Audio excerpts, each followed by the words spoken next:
क्या brown dwarf या असफल तारे का रहस्य खुलने वाला है? वैज्ञानिकों ने अंतरिक्ष में कैसे खोजा 4 तारों का अनोखा सिस्टम। दोस्तों, खगोलविदों ने एक ऐसे दुर्लभ स्टार सिस्टम को खोजा है जिसने वैज्ञानिकों को हैरान कर दिया है। इसे UPM J10403551 AAB BAB नाम दिया गया है और ये पृथ्वी से लगभग 82 प्रकाश वर्ष दूर है। ये ब्रह्मांड का पहला ऐसा क्वाड्रपल यानी 4 सितारों वाला सिस्टम है जिसमें 2 युवा रेड ड्वार्फ स्टार्स और उनके चारों ओर घूमते 2 ब्राउन ड्वार्फ शामिल हैं। यही 4 सितारों का अद्भुत जाल है जो अब ब्राउन ड्वार्फ, जिन्हें फेल्ड स्टार्स या असफल तारे भी कहा जाता है, उनके रहस्य को उजागर करने की चाबी बन सकता है।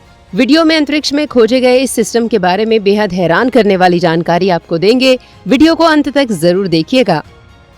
दोस्तों, ब्राउन ड्वार्फ या भूरे बौने को अक्सर असफल तारे या नकली तारे या फेल्ड स्टार्स भी कहा जाता है। ये सामान्य सितारों की तरह जन्म तो लेते हैं, लेकिन इनमें इतना द्रव्यमान या मास नहीं होता कि हाइड्रोजन को हीलियम में बदलने वाली न्यूक्लियर फ्यूजन प्रक्रिया शुरू हो सके, जबकि यही फ्यूजन ही किसी तारे की असली पहचान होती है।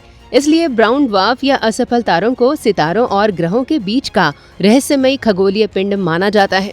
ये उम्र के साथ धीरे धीरे ठंडे होते जाते हैं और इनके इन्हीं बदलावों को समझना खगोलविदों के लिए एक बड़ी चुनौती रहा है।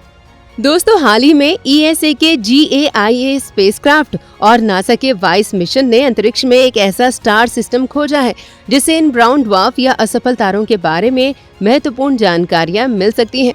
इस सिस्टम में 2 रेड ड्वार्फ या AAB और 2 ब्राउन ड्वार्फ या BAB अलग अलग जोड़ियों में हैं। ये जोड़ियां खुद कुछ दशकों में एक दूसरे के चारों ओर घूम जाती हैं, लेकिन दोनों जोड़ियां मिलकर एक बड़े कॉमन सेंटर ऑफ मास के चारों ओर घूमने में 1 लाख साल से ज्यादा का समय लेती हैं। कल्पना कीजिए कि 4 पिंड 2-2 की जोड़ियों में बंधे और पूरा सिस्टम मानो आकाश में कोई ब्रह्मांडीय नृत्य कर रहा हो। ये तारे और ब्राउन ड्वार्फ इतने धुंधले हैं कि इन्हें नंगी आंखों से नहीं देखा जा सकता। रेड ड्वार्फ को देखने के लिए इन्हें करीब 1.5 प्रकाश वर्ष दूर तक करीब लाना पड़ेगा, जबकि ब्राउन ड्वार्फ तो 1000 गुना ज्यादा धुंधले हैं और सिर्फ इंफ्रारेड में ही दिखाई देते हैं। वैज्ञानिकों ने इन सितारों की गति और स्थिति को मापा और पाया कि वे एक साथ एक ही दिशा में चल रहे हैं। दोस्तों, इस नए खोजे गए स्टार सिस्टम की खासियत सिर्फ इसकी दुर्लभता नहीं है, बल्कि ये वैज्ञानिकों के लिए एक कॉस्मिक लैब की तरह है। आमतौर पर ब्राउन ड्वार्फ की असली उम्र और द्रव्यमान समझना मुश्किल होता है, लेकिन अगर उनका साथी तारा हो जिसकी उम्र तय की जा सके तो तुलना आसान हो जाती है। वैज्ञानिकों के अनुसार इस सिस्टम में रेड ड्वार्फ का तापमान लगभग 2900 डिग्री सेल्सियस है, जबकि ब्राउन ड्वार्फ बेहद ठंडे हैं। इनका तापमान करीब 420 से 550 डिग्री सेल्सियस तक है। दोस्तों, वैज्ञानिकों के अनुसार ये पहला ऐसा स्टार सिस्टम मिला है जिसमें 2 टी टाइप ब्राउन ड्वार्फर्स 2 रेड ड्वार्फर्स की परिक्रमा कर रहे हैं। वैज्ञानिकों का मानना है कि आने वाले वर्षों में जब हाई रेजोल्यूशन इमेजिंग और विकसित होगी तो इन ब्राउन ड्वार्फर्स की सटीक गति और द्रव्यमान मापना संभव होगा। इससे ब्राउन ड्वार्फर्स के रहस्यों को सुलझाने में मदद मिलेगी।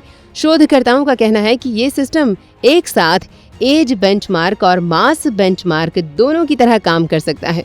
यानी ये न सिर्फ ब्राउन ड्वार्फर्स के वायुमंडलीय मॉडल समझने में मदद करेगा, बल्कि उनके विकास क्रम यानी इवोल्यूशन की सटीक तस्वीर भी देगा। वैज्ञानिकों को उम्मीद है कि आने वाले कुछ वर्षों में ही इस रहस्य से पर्दा उठ जाएगा। दोस्तों, अंतरिक्ष के रहस्यों से वैज्ञानिक एक एक कर पर्दा उठा रहे हैं, लेकिन क्या इस अंतहीन और अनंत अंतरिक्ष का कभी पूरी तरह से रहस्योद्घाटन हो सकता है? आप क्या सोचते हैं? कमेंट करके जरूर बताएं। वीडियो को लाइक और शेयर करें, चैनल को सब्सक्राइब करें और नोटिफिकेशन के लिए बेल आइकन दबाना बिल्कुल ना भूलें। धन्यवाद।